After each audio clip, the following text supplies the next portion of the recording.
আজকে আমি মটর পনির করব। তার জন্য একটু সাদা তেল দিয়ে দিলাম, কিন্তু এটা পেঁয়াজ দিয়ে করব আমি। এটা নিরামিষ হবে না আজকে। তেলটা গরম হলে পেঁয়াজগুলো ভেজে নেব আমি। এখানে আমার তেল গরম হয়ে গেছে, পেঁয়াজগুলো তুলে দিলাম। পেঁয়াজটা আমি বেরেস্তা করে নেব।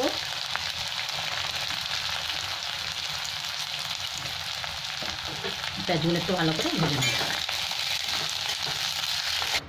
এখানে আমার পেঁয়াজের বেরেস্তা হচ্ছে, আর একটু আদা বাটা রেখেছি। আদার সাথে আমি এখানে 3 চামচ দই দিয়ে দিচ্ছি। দইটা আমার কম লাগবে, এর সাথে এই মশলাটা করে নেব। হয়ে গেছে আমার। এবার আমি কাশ্মীরি লঙ্কা দেবো, হলুদ দেবো, একটু জিরে পাউডার দেবো। এখন আমি জিরে পাউডারটা দিয়ে দিলাম অল্প। এখানে হলুদ একটু অল্প দিলাম, মানে 1 চামচ পুরো না, আধা চামচ। এটা আমি 1 চামচ দিলাম ধনে পাউডার। আর কাশ্মীরি লঙ্কাটা এটা 1.5 চামচ দিচ্ছি। এটা সবকটা একসাথে আবার মিক্স করে নেব আমি। এখানে আমার পেঁয়াজের বেরেস্তা হয়ে গেছে। এবার সবকটা উঠিয়ে নিলাম তেলের থেকে। এবার আমি টমেটো পিউরি দিয়ে দিলাম। একটা তেজপাতা দিয়ে দিলাম, আর একটু গোটা জিরে দিয়ে দিলাম।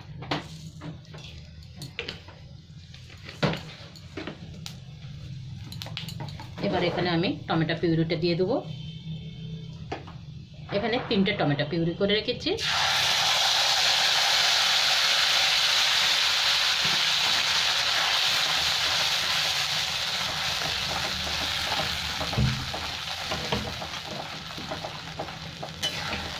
টমেটোর কাঁচা গন্ধ চলে গেলে তারপর আমি মশলাটা দিয়ে দেবো। এবার আমি পেঁয়াজের বেরেস্তাটা দিয়ে দিলাম এর মধ্যে। মিক্সিতে একবার ঘুরিয়ে নিয়েছি। এর সাথেই আমি মশলাটাও দিয়ে দেবো।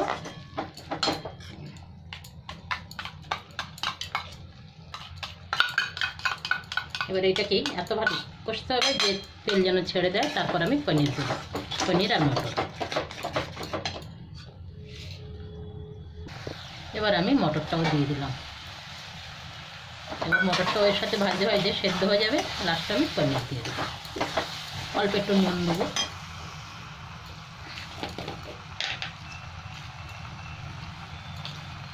নুন একটু কম আছে, নুনটা দিলাম।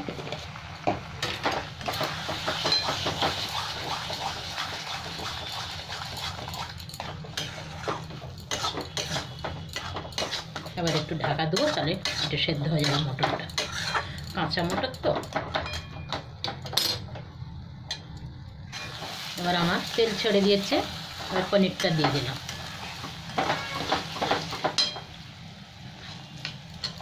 এখানে 250 পনির আছে। এটা রুটির সাথে, পোলাও ভাতের সাথেও খুব ভালো হয় খেতে।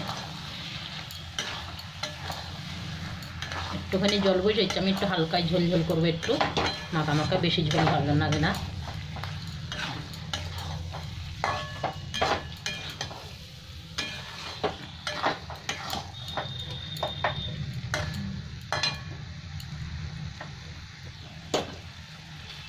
অল্প একটু জল দিয়ে দিলাম, আর লাগবে না আমার জল।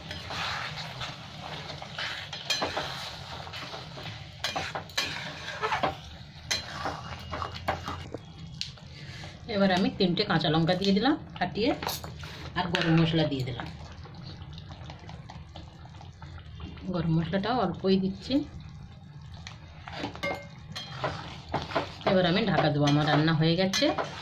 এটা পরোটা, ভাত, রুটি ভালো লাগবে রাত্রে, দুপুরেও ভালো। সুন্দর হয়েছে, সেটা খুব সুন্দর আসছে।